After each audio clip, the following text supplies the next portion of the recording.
All right, it's time for another show I call 10 Questions With. This time around, it's with my buddy Don Komarechka.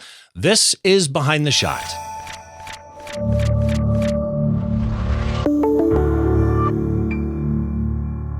Hi, welcome to Behind the Shot. I'm Steve Brazel. This time around, we're doing the second episode of a newer series I call 10 Questions With. The basic idea of this, it's a little different than the normal shows.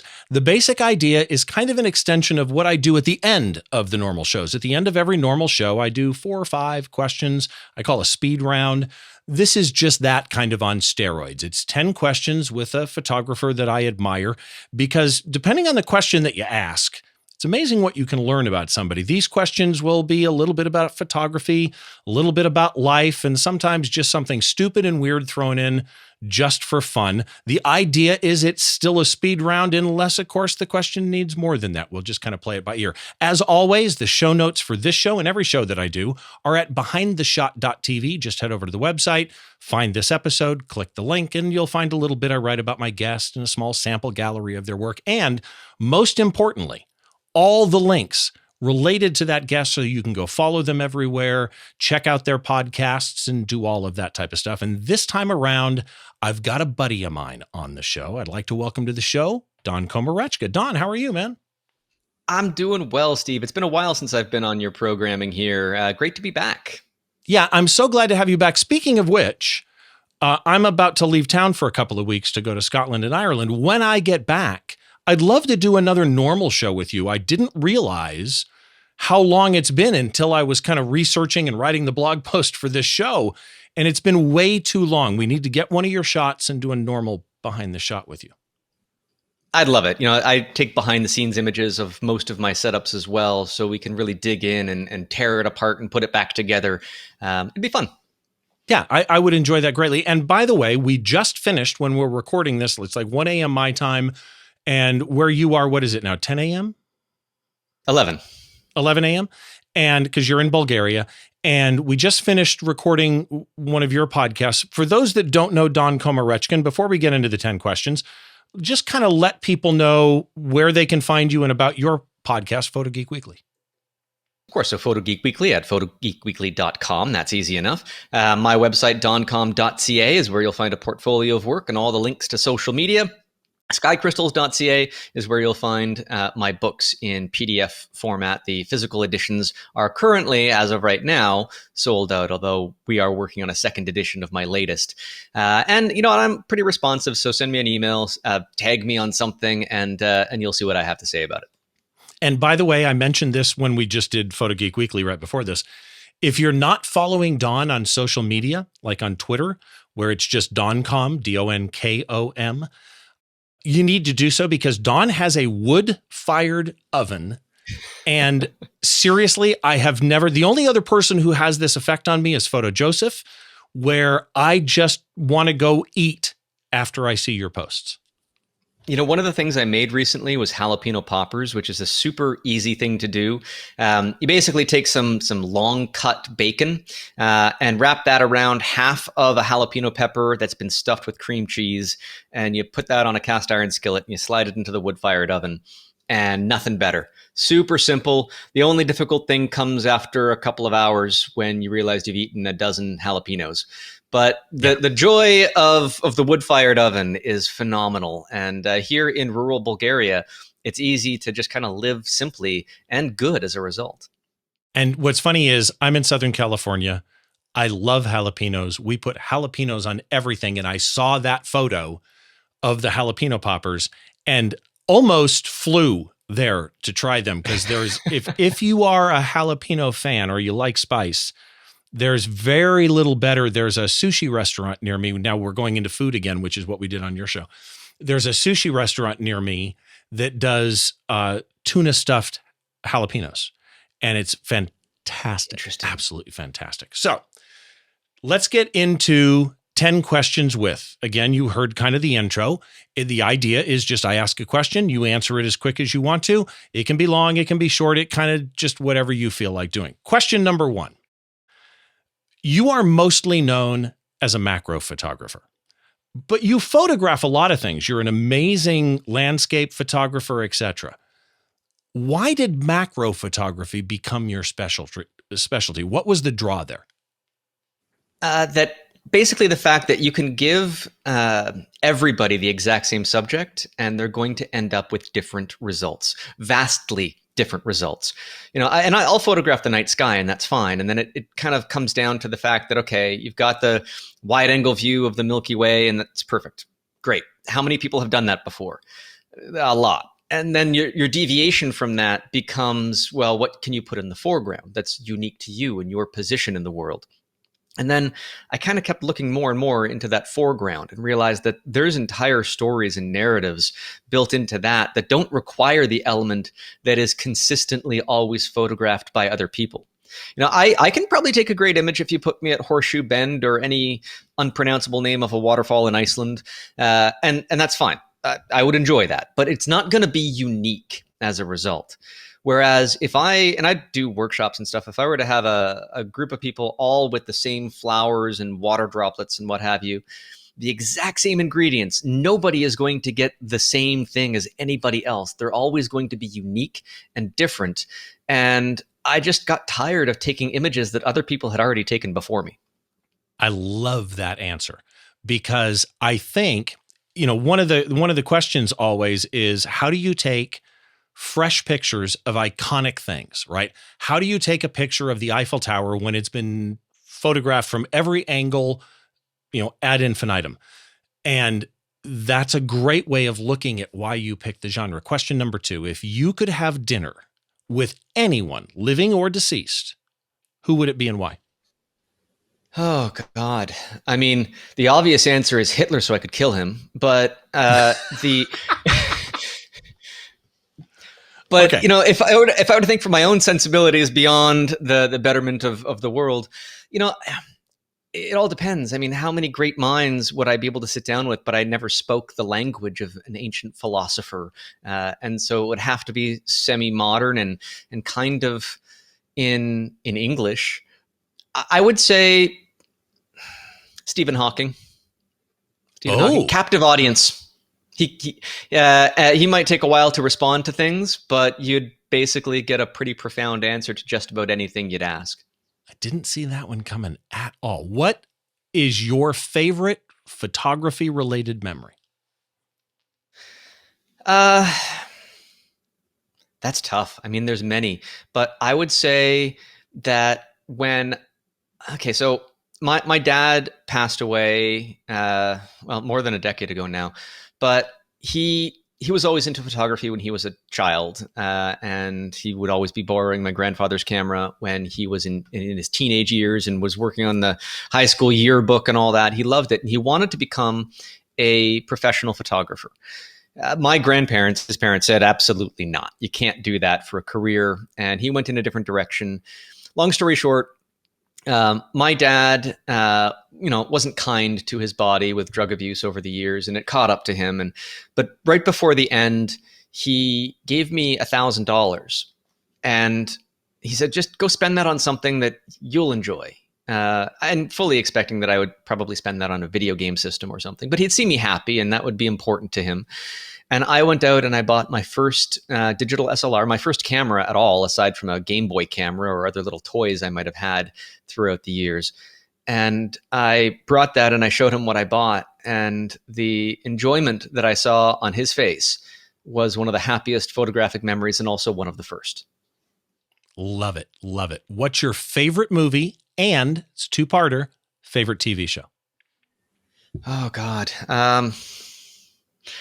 Favorite movie is a tough one because there's so many great stories that have had an impact on me. And so it's not just the viewing experience, it's how it had an effect on my life. And I guess I'm going to have to go back to the classic Star Wars Episode 4 because that came out before my time, but was introduced to me at a very formative time and established hero and villain archetypes in my mind and started to develop an ethos as to what a good person is versus a bad person. And it's important to understand that those movies, as timeless as they may seem, have affected an entire generation or multiple generations of people in a depiction of what good and bad are to make the world a better place. So And for that let's reason, add that Star Wars Episode 4, for those of you that are not Star Wars fans, is actually the first Star Wars movie. I worked at a movie theater when that movie came out. And before I ever saw it, in those days, we had to walk into the theater like the last minute that it was ending, wait, and then open the doors and prop the doors open when the movie was open. So I saw the ending of that movie probably 100 times before I ever saw it. What about the TV show? well, first of all, Star Wars Episode 4, if you were there running the stuff, is it true that it was originally Star Wars? Like the Episode 4 came on subsequent screenings and the initial ones didn't even include that? Yes. To my knowledge, I'll be honest, I never paid attention to it, but me growing up, it was just Star Wars. The prequels, the three prequels did not exist except in George Lucas's mind. And everybody, I think at the time, knew that, you know, he had this vast vision of a world that he wanted to do over multiple episodes, but I don't think anybody knew that the prequels would ever come into being. So the TV show, to answer that question, would be Battlestar Galactica. Again, partly the hero and villain archetypes that it produces, but it really spins around the idea of, you know, future and past and, you know, where people are going and human interactions when a society devolves. And there's a lot of post-apocalyptic shows out there, but this was one, and one of the very few shows that I watched twice, beginning to end, the entire series, because once you know the secrets that are revealed through it, the Easter eggs when you watch it a second time are so very enjoyable. Edward J. Olmos, in one of the main acting roles there as Captain and later Admiral Adama, was just beyond phenomenal. And all of the characters as they were cast was acted and written to the sensibilities of those actors incredibly well. Battlestar Galactica. Edward James Olmos is one of the greatest actors, I think, of a generation. And I don't think he gets enough credit for that. Question number 5. What do you see as the biggest issue in photography today? Bending reality. I think we talk a lot about this with AI. And photographers, you know, and I embrace Photoshop. Don't get me wrong. There's reasons to edit and you know, massage your pixels to be what you want the end product to be. But I think that we are quickly moving away from our images depicting any version of reality, and we've seen that over the years. The whole Instagram phenomenon where people are showing selfies of themselves living a life that they aren't actually living. Yep. And that creates a false sense of reality. And I think that's going to be the biggest issue moving forward, where photography is being somewhat divorced from the real world, which is one of the reasons why my work, as manipulated as it might be by combining different ingredients in a staged scene and what have you, the value I find is that it is a version of reality that's not manipulated or twisted after the fact. It's just some fun physics at work. And I find that to be one of the biggest values in my own work. And so the antithesis of that is that I'm afraid that photography is going to become so less real that it doesn't really mean anything anymore. And the whole purpose of being a photographer will lose its purpose. It's funny. I have described people today with the advent and popularity of social media as almost as having two personalities, like they're dual personality. You have, which in radio, which I've been in for 40 plus years, people that are in that type of a media, we kind of have two personalities anyway, right? When I'm on the radio, I'm me. I'm not different than me. But if I've had a bad day, I can't show that part of me on the radio. It always has to be kind of a static part of me. And in some cases, there's a dual personality thing there where you could be depressed at home, but when you're on the microphone, you're on the microphone, you know, that type of a thing. And I think social media has kind of created that false reality where people do present a certain side of themselves, either identified or anonymously publicly, and they are often different when they're not on the social media. Before we jump into question number 6, we're at the midway point. Let's take a little hiatus. And I just want to show, for those of you listening on the audio feed, I always have a little blog post that I write about my guest, in this case, you know, about Dawn. And as well, I always have a small sample gallery of their work. Don sent me a couple of pictures. All my guests always do. I put them in the blog post over at behindtheshot.tv, so feel free to head over there and check these out. But I just wanted to take a minute for those of you that don't know Don's work and kind of show you some of the stuff that Don photographs. And this one is a new one, right? Yeah, I did that this past week. And explain this shot. What is this shot? So it is a pea vine tendril. As you know, peas climb and wrap little tendrils around whatever. So I plucked one of those off, and I stuck a dandelion seed, just a single seed, not the whole seed head, just a single one, stuck it down this vine tendril that was wrapped around something else. So it's a little holder. In behind is an osteospermum flower, which is in the daisy family, and you can get them in all sorts of different colors. This one had a purple center and sort of golden petals, which I thought would be a nice color combination. Stuck that in behind. It's the out of focus background.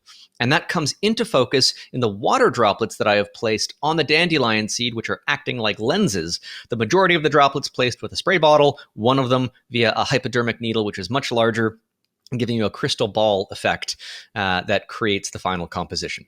What I love about this type of photography, and I took your workshop on this type of photography, is in this particular image specifically, by the way, how amazingly crisp that flower in the water droplet is, almost as though you are looking at a bubble and the flower is inside the bubble. Some of the other shots that you sent, here's another water droplet refraction shot that you sent. That one was actually done live during an Out of Chicago live conference when I don't know how many people were watching me do this, but it was done in front of a live audience with a multi-camera setup. And I was thrilled that it turned out as good as it did because, as you know, a lot of these images, they might take a day or so of tinkering and failure to create what you see. It's not just as simple as set it up and go. And I'm doing myself a disservice when I'm able to do that in front of an audience and make it look easy, but it turned out well. It's so good. The ones on top look like eyeballs because of the way that the top wraps down. Yeah. It looks like eyelids. It's a little bit weird in that sense, like in a great way. Just amazing. Here's another one that you did. What is this? Those are diamonds that have impurities in them that cause them to fluoresce under an ultraviolet light. Different impurities cause different colors in that fluorescence, and I specifically chose one that was blue and one that was yellow. Stack them on top of each other. These things are the size of grains of sand, so it's very difficult to sort of stack grains of sand. But I did, and this was an image that I released into the public domain in support of Ukraine last year. And that was done with a 20 times microscope objective, I believe. Love it. Love it. Next up, what I originally knew you for, snowflakes. This is just such a brilliant, it's nothing I'm going to do. To me, I have your poster on the wall actually behind me that you were kind enough to send to me years and years ago at this point. But this to me is just such a brilliant style of photography. And then also, go ahead. No, I was just going to say, I love the fact that I'm not putting my artistic intent into this type of, yes, I'm choosing the angle and what have you to get the right reflections and what have you, but it is just the beauty of nature that is being documented in a shot like that. And then last up is this one, which this one is unusual to me for your work because it's got kind of an ethereal type mystical feel to it, which I don't normally see in your work. Yeah, and I just like bending light and having some fun with it. I almost was going to send you like some stereoscopic 3D stuff, but I figured that would be too far off of the norm. And this is as far away from my normal as I got in these samples. In the background, you've got sequins on a notebook that I bought for my daughter. One side of the sequin is blue. The other side is sort of a golden color. This is another supportive Ukraine image. And so I shot this with a Trioplan 100, sort of a vintage triplet optic that has a soap bubble bokeh effect in the background, which intentionally, when that background is out of focus, is going to create these interesting lines and shapes. And across a flower that is inherent, like almost put perpendicular to the focal plane of the camera, so that the foreground and the background kind of blur off into that ethereal background type of look.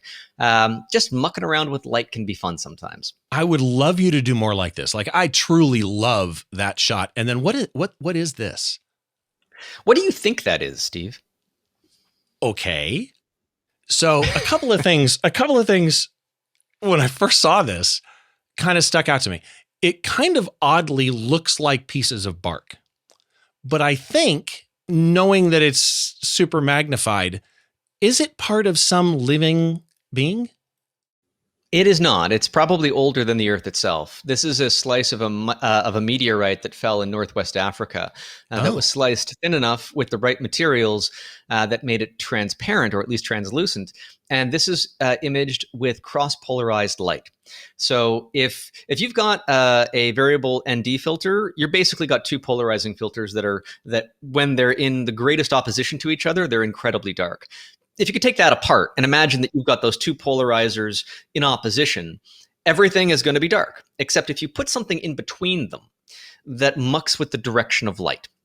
And I'll save you the physics lesson of how light does this weird corkscrew dance through things. But if it changes the polarity of light, then on the other end, you'll get not just darkness, you'll get something.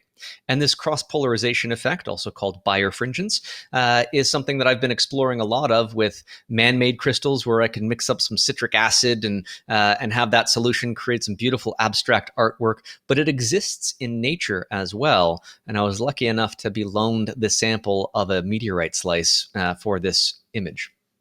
absolutely love it. And for those of you listening to the audio only feed, make sure you head to the website. Again, it's behindtheshot.tv. All the images that we just talked about are in the blog post over there, as well as all the links so that you can follow Don. But if you're watching the video, I'm also putting, social media links, website, photogeekweekly.com, all of Don's links I'm putting on screen for those of you watching the video. Back into the questions. What's your favorite snack? Oh, God. Beef jerky. There's no question it's beef jerky, but it's not, the stuff that you can get at a gas station really doesn't do it justice. There's a company in Alberta, Alberta Jerky. They make the absolute best snack. I would buy like a box of it at a time. I've since found a company in Estonia because I can't really import meat products from Canada that does a good job. There is a great spiced beef jerky. I got to try to make it myself at some point, but that's where it's at. And if you're in the US, halfway between LA and Vegas is Baker. And in Baker, there's a very, very famous place, Alien Beef Jerky. And they've got tons of different beef jerkies there that are all, they're all pretty good. I should say I've tried pork jerky and turkey jerky too. It's not just beef. I'm not just eating cows here. But all right, what was the next question? Okay. What photographic genre do you wish you could do? Olympic sports photography. Just to be in the What? in the seat. Yeah, I mean to be in the stadium during the Olympics when records are being broken and all of the crowds. And I'm not a big fan of sports in just in the sense that the whole free agency system doesn't really make me, want to cheer for a particular brand when all of the people change seats and they're from different countries and they just kind of come together to formulate a team. But the Olympics have always impressed me because you've got one nation that is, competing against other nations, and the idea of being able to photograph that national pride and victories and everything else, and to get those images, I've always loved seeing them. But to take them and to be there in that moment, not just in the stands, I think is something that I would just absolutely love. Yeah, I totally agree with you. Who would play you? Who would play Don Komarechka in a movie? Oh, who would play me? I don't know. That is such a difficult question, Steve. I don't even know who. See, like as and a people celebrity, say to me, I look had like. somebody say when I did the first one of these shows, they said, you should let the person know the questions in advance. I'm like, no, not a chance, for just this reason. Let's just for fun say Ryan Gosling. Oh, I actually like that choice. That's actually pretty good. All right, next question. Your best advice for new photographers. Like a new photographer just comes up to you and says, I'm starting in photography. Do you have any advice? You say, Spend a basic amount of money on gear and then put all of the rest of your money on learning. It's about the skills that you bring to the table and not the equipment. And we can all obsess over the equipment. But if you were to hand me any camera that anybody presents me in a workshop to try to help somebody, and they're using a camera that's maybe 20 years old, it doesn't matter. I'm able to get something useful out of that because I've had a lot of experience working with cameras and equipment and techniques across the board.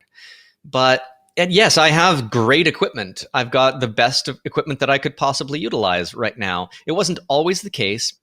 And I remember I went, this was after shooting with the Canon 1DX Mark II for however many years I was shooting with it. I decided that it was important that my work, especially when I'm trying to teach people, was not hidden behind this gigantic multi-$1,000, $10,000 camera rig setup that it looks intimidating to people. I decided that I was going to shoot with the small Micro Four Thirds Lumix GX9, which wasn't even the flagship camera in that line. It was the premium travel camera. And I shot with that for a year. And I did demos in camera clubs and workshops and what have you, using this camera as the material. And I noticed immediately people changed their attitudes and started paying a lot more attention to what I was doing rather than the gear that I was using to get the results. Because the camera gear can be so easy to look at and say, well, you need this, you need that. You don't. You really don't. You need the knowledge as to how to use the camera gear that you already have. And that knowledge is worth far more than any new lens or camera body or accessory or whatever. So get the bare basics. Stick with that. Any new budget you have for your photography, do not spend it on additional equipment unless a mentor says you need it. Focus on what the mentor is telling you and build up from there. Or if you've reached a point where you know that you've reached the limit of the gear that you have. I always used to, being a music photographer, I always used to use the example. Eddie Van Halen could own any guitar that he wanted and had his own gear line and played amazingly. But if Eddie Van Halen walked into a pawn shop and picked up a $35 guitar, I guarantee you he would blow your mind. He just had the ability and the knowledge to know what he could do with the better gear. Question number 10. Well, and so no, I just want to echo one final thing on that, Steve, is that you had asked what a beginner would be. And I don't think any beginner is better than their gear. And so, but there's a delusion of grandeur that many beginners think they're better than their gear. I've been there myself. And so when you say, okay, well, when you feel like your gear is a limiting factor, you will feel that your gear is a limiting factor before it actually is. Yes. Don't believe yourself. Just keep focusing on the knowledge. Excellent point. Excellent point. Question number 10. What's your favorite drink? And it can be non-alcoholic, alcoholic, or both. Favorite drink? I'd say just a really nice handmade Caesar. Varying on the Canadian Caesar is a variation on the Bloody Mary in the US. Okay. And so instead of tomato juice, you use clamato juice, which has tomato juice and clam juice and other spices in that. I'll often forego the clam juice because I have an allergy to shellfish. But it's such an infinitely variable drink because you could add in different spices into it. You could put a different rim on it. The garnish, you always have a garnish in a Caesar. It could be a stick of celery, that's classic. I like a spicy pickled bean. And a garnish that is, a rim of a salt, like a garlicky salt. And it's a meal in the drink itself. Sprinkle a little bit of black pepper on top. Perfect for any occasion. Love it. Let's do a bonus question. Last question. Red, green, blue, or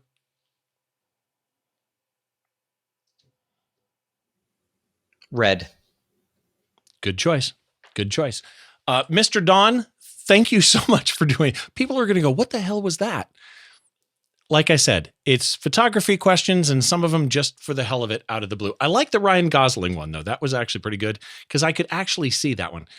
Don, thank you so much for doing this. Again, where can people find your podcast and you? So doncom.ca, that's where you'll find all the links. I know the website is somewhat outdated, but the links are still relevant there. And the podcast at photogeekweekly.com. And if you just type in Photo Geek Weekly, and wherever you find your podcasts, you will find mine. There's also a piggyback podcast to that I update periodically called Inside the Lens. It's all on the same website at photogeekweekly.com. And again, if you are not subscribed to Photo Geek Weekly, I am lucky enough to have been on that show a number of times. We just recorded one tonight. It will air long before this. This one's going to air after I get back from vacation. But it is a podcast. You know, I tried the other day describing this show to somebody. It is exactly what it says. It's a combination of photography and geekery in a way that is fun and insightful and serious at times and important at times and funny at times. And it really is, to me, one of the best photography related podcasts out there. You should definitely go subscribe to it. Don, again, thank you so much for doing this, buddy. Thank you for making this happen, Steve. And I'm glad that everybody is listening, that your audience is growing. And again, if you are listening to this, you've probably been, a fan, I hope a fan of Steve's work for a while. Go right back to episode 1 of Behind the Shot. Because the series that Steve has been producing here, not just now, but it's all timeless. The interviews and the conversations, they don't have to be current. Go back to number 1 and you'll enjoy it all. Thank you very, very much. My first episode was Frederick Van Johnson, by the way. And in fact, I could name my first 5 episodes probably. Troy Miller was in there. My buddy Christy Goodwin was in there. If you don't know Christy's work, Adam L. Macias was in there. Just head back and do anything that you can. I appreciate it. Of course, if you got comments, leave them on YouTube. Head down below the like and subscribe button, and you'll find, same as I do in the blog post where I write the blog post with all the links and the sample gallery. Well, on YouTube, it's not the same. Like I can't put the whole blog post there, but any links that we talk about are there. The link to the blog post is down there right below the like and subscribe button. And again, the blog is over at behindtheshot.tv. All the back catalog is there, and reach out to me anywhere you want to. It's at Steve Brazel on any social media. I'm not really on Facebook, but Instagram, Twitter, Mastodon, any of those, reach out to me. The podcast is on Instagram and Twitter. It's at Behind the Shot TV. Thanks to everybody, as always, for watching. We will see you next time. Make sure you join us as we try and get inside the mind of a great photographer by taking a closer look behind the shot.